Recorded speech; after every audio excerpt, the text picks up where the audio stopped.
Hey there, this video is part of a full online course right here on YouTube called Tofu Mastery. So I highly recommend starting from the very first lesson, which you can find here. Otherwise, let's get to it. Hey there, welcome back. It's time for another dessert recipe.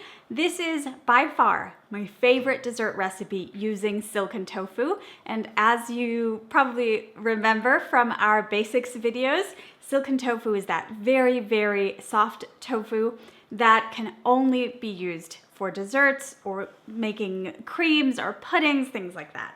So we're gonna get started.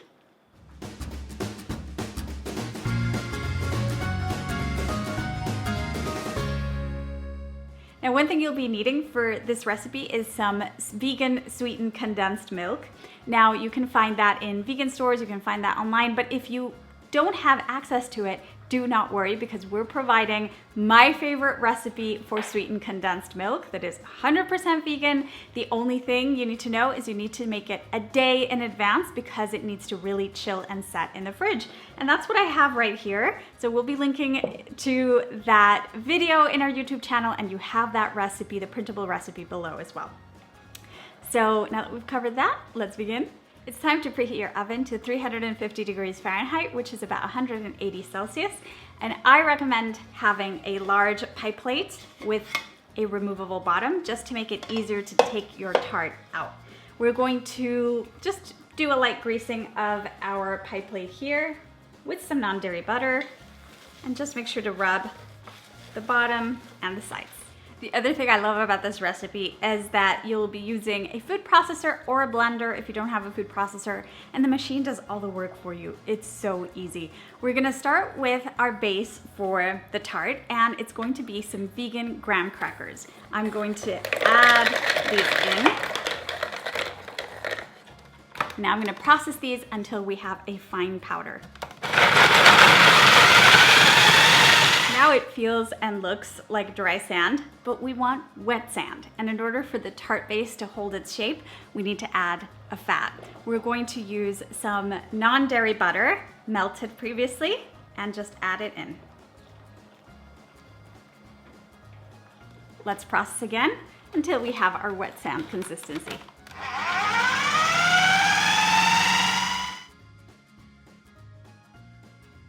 Let's add it to our prepared pie plate. We want to try to spread it out evenly across the surface.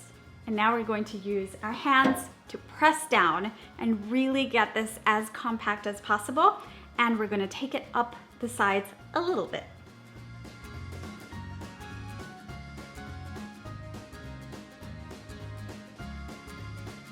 Let's pop this in our preheated oven for 5 to 7 minutes, or until you see that you have a golden surface.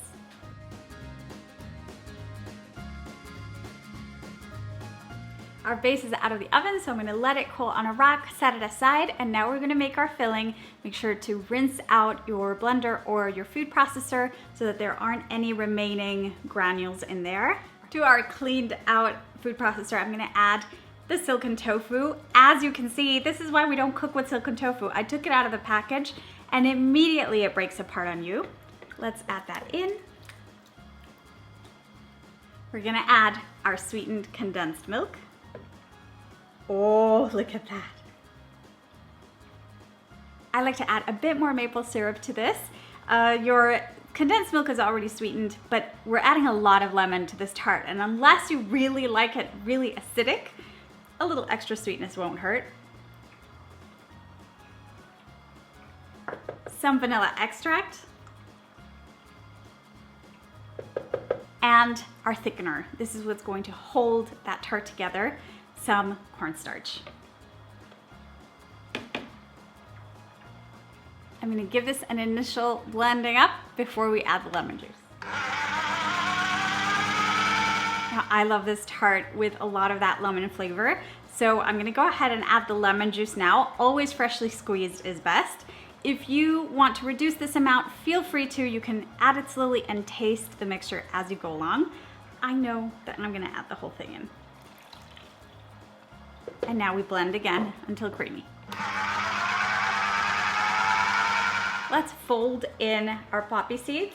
Poppy seeds are optional in this dessert. It has more to do with the look and also that perfect pairing that are poppy seeds and lemon together.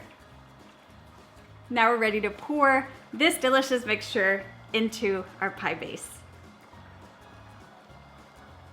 Now that we have it evenly all across the base, we're gonna pop this in our oven for 15 to 20 minutes.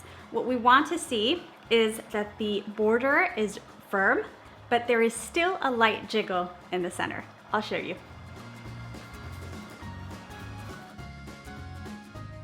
As you can see, if I give this a shake, the edges are nice and firm, but there's still a little bit of jiggle in the center, and that will give us the creamiest tart. Now, we're not ready to cut into this just yet. I'm gonna let it cool slightly here on my counter, and then I'm gonna pop it in the refrigerator for 3 to 4 hours. That's what's gonna let it set and what's gonna make it nice and sliceable. Once your tart has chilled, you're ready to remove it from your pan. If you've never removed a tart from a pan like this, you basically want to run your knife all across the edge and then use a thin metal spatula to very carefully remove it from the bottom part.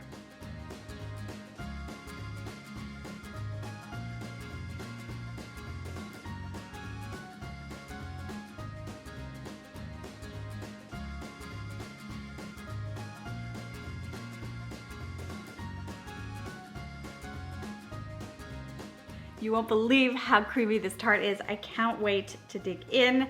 Thank you so much for cooking with me today. Hope you make it at home. Let's see.